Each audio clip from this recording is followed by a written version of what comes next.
অসমের করিমগঞ্জ জেলার নারিকলি গ্রামে জন্ম অভিনেত্রী মালবিকা দাসের। পড়াশোনার পর এয়ার হোস্টেস হিসেবে শুরু করেন কর্মজীবন। কয়েক বছর কাতার এয়ারওয়েজে কাজ করার পর অভিনয় জগতে পা রাখেন মালবিকা।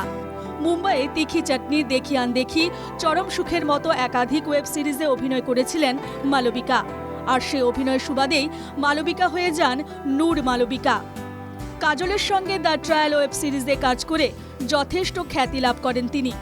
করিমগঞ্জের এক অখ্যাত গ্রাম থেকে মুম্বাইয়ের গ্ল্যামার জগতে নিজেকে প্রতিষ্ঠিত করা ছিল এক কঠিন লড়াই। তবু থমকে যাননি মালবিকা। খ্যাতি যশ পেলেও বহু সমালোচনার মুখোমুখি হতে হয়েছে তাকে। বিশেষ করে তার নাম নিয়ে চলছিল কানাঘুষো। নামের আগে নূর লাগিয়ে দেওয়ার পরই অনেকে ভেবেছিলেন মালবিকা হিন্দু ধর্ম ত্যাগ করে হয়তো ইসলাম গ্রহণ করেছেন। বিষয়টি নিয়ে উদ্বেগে ছিলেন পরিবারের সদস্যরাও। তবে এনকেটিভি বাংলাকে দেওয়া একান্ত সাক্ষাৎকারে অভিনেত্রী কখনো ধর্ম পরিবর্তন করেননি। অনেক আগেই অনেকে কোয়েশন করেছে, এটা আজকে না, অনেক আগেই আমি কোয়েশন পেয়েছি। ইভেন আমার মামা আমাকে একদিন ফোন করে বলেছে একটা দুঃখের বিষয়, একটা কথা। আমি বললাম কি কথা বলো তো? তো মামা বলল আচ্ছা ও নাকি মুসলিম হয়ে গেছে। আমি বললাম কেন বলছো? না ও এইরকম নূর নূর লিখছে, তো সবাই বলছে ও মুসলিম হয়ে গেছে, ডাইভার্ট হয়ে গেছে। ওইখানে হিন্দু মুসলিম আসছে না, সব ধর্মই সমান, আমি এটা বলছি না, কিন্তু মানে ফট করে একজন ডাইভার্ট হয়ে গেছে হিন্দু থেকে মুসলিম বা মুসলিম থেকে হিন্দু। তখন আমি বললাম মেজো মামা না না এরকম কিছু না, দাঁড়াও তাও আমি ক্লিয়ার হয়ে বলছি। তো সাথে সাথেই আমি আমার বোনুকে ফোন করলাম, বললাম শুন মামা এরকম এরকম বলছিল। ও সাথে সাথে মানে একদম খোলা মনের হাসি, যেরকম হাসে ও হেসে বলেছে তুই বলিস মামাকে, কিছু না, এইটার কাহিনী এইটা।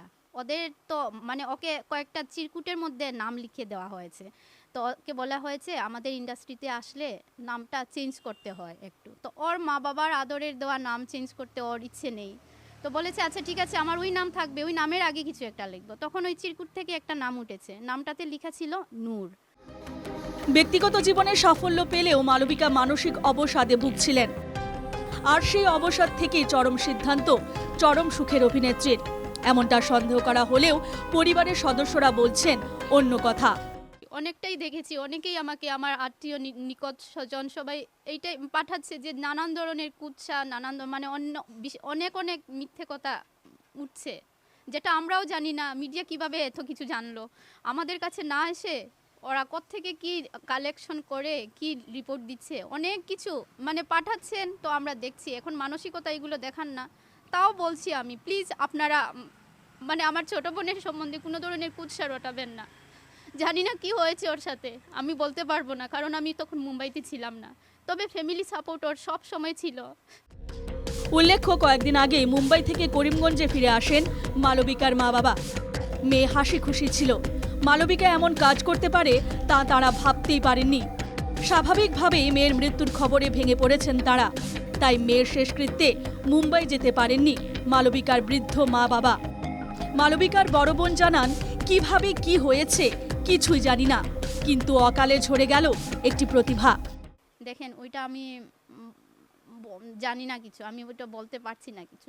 যে গেছে তো চলে গেছে, ওকে তো আমরা আর খুঁজে পাবো না, কোনো দিনই পাবো না।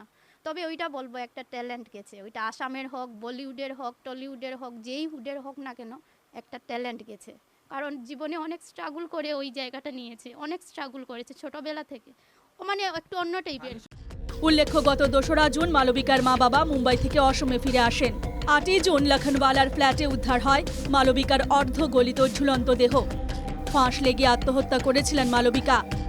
পুলিশের সন্দেহে 6 জুন আত্মহত্যার ঘটনা ঘটে। 8ই জুন প্রতিবেশীরা পচা গলা গন্ধ পেয়ে পুলিশকে জানান। দরজা ভেঙে পুলিশ উদ্ধার করে অর্ধগলিত দেহ। মুম্বাই পুলিশ মালবিকার পরিবারের সঙ্গে যোগাযোগ করে, কিন্তু মালবিকার পরিবার সাড়া দেয়নি। ফলে একটি এনজিওর সহযোগিতায় মুম্বাইয়ে সম্পন্ন হয় মালবিকার শেষকৃত্য। সুশান্ত সিং রাজপুতের পর মালবিকার আত্মহত্যা। বিষয়টিকে সহজভাবে নিচ্ছে না বলিপাড়া। গোটা ঘটনার উচ্চ পর্যায়ের তদন্ত দাবি করেছে অল ইন্ডিয়া সিনে ওয়ার্কার্স অ্যাসোসিয়েশন। করিমগঞ্জ থেকে মিষ্টু দত্তের রিপোর্ট, এনকেটিভি বাংলা।